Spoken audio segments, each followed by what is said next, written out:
Hello everyone, আমাদের বাসার কাছে একটা আর্টিফিশিয়াল পন্ড আছে,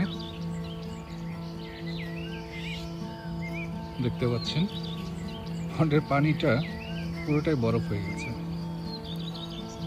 দেখুন।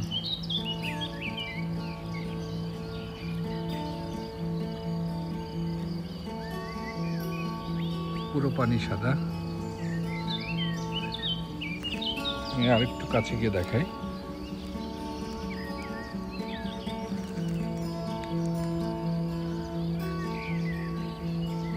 পুরো পানিটাই বরফ।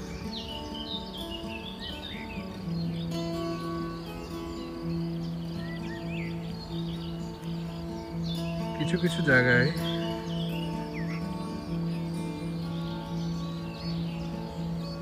দেখতে পাচ্ছেন যে শীত ধরেছে, পানিগুলো আস্তে আস্তে বেরোবে, যেহেতু ওয়েদারটা আস্তে আস্তে গরম হচ্ছে। বাট এখনো বরফ জমে আছে ম্যাক্সিমাম জায়গায়। বাট খুবই সুন্দর।